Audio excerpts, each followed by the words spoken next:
Hello friends, welcome to my YouTube channel online learning website. दोस्तों, हम लोग solve कर रहे हैं और एमसीक्यू क्वेश्चन या ऑब्जेक्टिव क्वेश्चन सेंसर और ट्रांसड्यूसर्स के। क्वेश्चन नंबर 36 पे हम लोग दोस्तों आ चुके हैं। क्वेश्चन नंबर 36 पे आ गए हैं। क्वेश्चन नंबर 36 कह रहा है कि high value pot resistance leads to, high value pot resistance leads to, क्या होगा राइट आंसर दोस्तों? Low sensitivity, high sensitivity, low non linearity and less error. What is the right answer? क्या होगा दोस्तों उसका राइट आंसर? 36 का B, that is high sensitivity. Next question दोस्तों, strain gauge is a passive transducer and is employed for the converting, क्या convert करता है? Mechanical displacement into charge of resistance, pressure into a charge of resistance, force into a displacement and none of the above. What is the right answer? 37 का A, that is mechanical displacement into charge of resistance, mechanical displacement into a charge into change of resistance, mechanical displacement into change of resistance. Next question दोस्तों, question number 38 कह रहा है कि semiconductor strain gauge have high gauge factor, very small gauge, very small size and high fatigue value and all of these. What is the right answer? Question number 38 का D, that is high semi conductor strain gauge have high gauge factor भी होता है, उसमें very small size भी होगा and high fatigue value भी। Next question, question number 39, the strain gauge should have low the gauge factor, resistance temperature coefficient and all of the above. What is the right answer? क्या होगा right answer दोस्तों? 39 का C, that is resistance temperature coefficient. The strain gauge should have low resistance temperature coefficient, the strain gauge should have low resistance temperature coefficient. This one is the right answer, 39 का C, that is resistance temperature coefficient. Next question तो question number 40, question number 40 कह रहा है कि the carrier material employed with strain gauge at room temperature is, the carrier material employed with strain gauge at room temperature is, क्या होगा? Impregnated paper, bakelite, aluminium foil and epoxy. What is the right answer दोस्तों?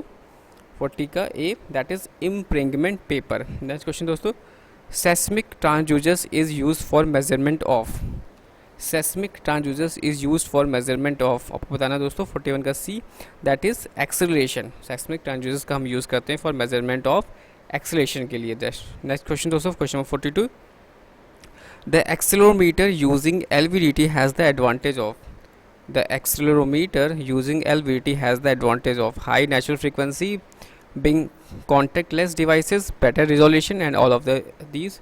What is the right answer दोस्तों?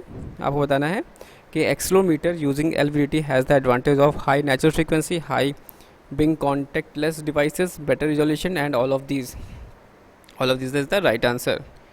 Bonded strain gauges are, आपको बताना है exclusive use for construction of transducers, exclusive use for stress analysis, use for both stress analysis and construction of transducers and none of the above. What is the right answer?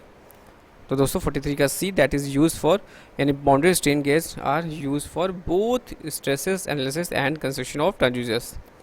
Next question दोस्तों, question 44, a load cell is essentially a load cell is essentially of strain gauge, thermostats, resistive potentiometer and inductive transducer. What is the right answer? दोस्तों load cell is essentially for strain gauge. Next question दोस्तों, question 45, a load cell is a electromechanical device and is widely use for measurement of static forces, dynamic forces, temperature and both A and B. What is the right answer? 45 का दोस्तों D, that is both A and B, यानी load cell is electromechanical device and is widely use for measurement of static force and dynamic force. Next question दोस्तों 46, which of the following can be use for pressure measurement, thermometer, pyrometer, bolometer, piezoelectric crystal. आपको बताना है कि कौन सा जो होता है वो प्रेशर मेजरमेंट के लिए यूज़ करते हैं। क्वेश्चन नंबर 46 का D, that is piezoelectric crystal जो होते हैं हम लोग यूज़ करते हैं फॉर प्रेशर मेजरमेंट के लिए।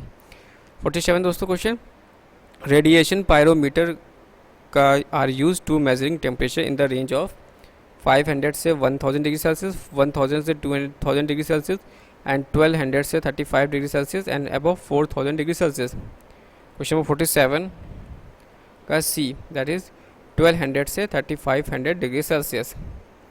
नेक्स्ट क्वेश्चन दोस्तों 48 का, the best method for of measuring the temperature of hot bodies radiating energy in the visible spectrum is, thermocouple, optical pyrometer, RTD and thermistor. What is the right answer is optical pyrometer. The best method for measuring the temperature of hot body radiating energy in the visible spectrum is optical pyrometer. Next question दोस्तों, question 49. Pirani gauge is used for measuring dash pressure. Pirani gauge is used for measuring dash pressure. What is the right answer दोस्तों? क्या होगा इसका right answer? 49 का सी, very low, यानी Pirani gauge is for measuring very low pressure. Very low pressure. Next question दोस्तों 50. Pirani gauge are used for measurement of pressure ranging from. क्या होगा range इसका? 10⁻⁴ to 1 torr, 1 to 100 torr, 1 to 10 torr, 10 to 100 torrs and above 100 torr. What is the right answer? दोस्तों question number 50 का A, that is 10⁻⁴ to 1 torr. Question number 51 का दोस्तों क्या है? The ionisation, आपको बताना है the ionization becomes gauge is constructed is similar to a vacuum diode, vacuum triode, thyroton and none of the above. What is the right answer? 51 का B, that is vacuum triode. Question 52 दोस्तों क्या कह रहा है कि the device use for measuring temperature exceed 15 degree 100 Celsius. The device use for measuring temperature exceed 1500 degree Celsius. What is the answer? Radiation pyrometer, RTD, thermocouple and bimetallic thermometer. What is the right answer? आपको बताना है दोस्तों 52 का A, that is radiation pyrometer. A device use for measuring temperature exceeds 15 degree Celsius is radiation pyrometer. Question number दोस्तों 53. The most suitable device for measuring temperature of a furnace is. The most suitable device for measuring temperature for furnace is. आपको बताना है what is the right answer? Optical pyrometer. The most suitable device for measuring temperature of a furnace is optical pyrometer. Next question दोस्तों, question number 54. Which of the following device cannot be used for measurement of temperature? आपको बताना है which of the following device cannot be used for measurement of temperature. 54 का C, that is LVDT.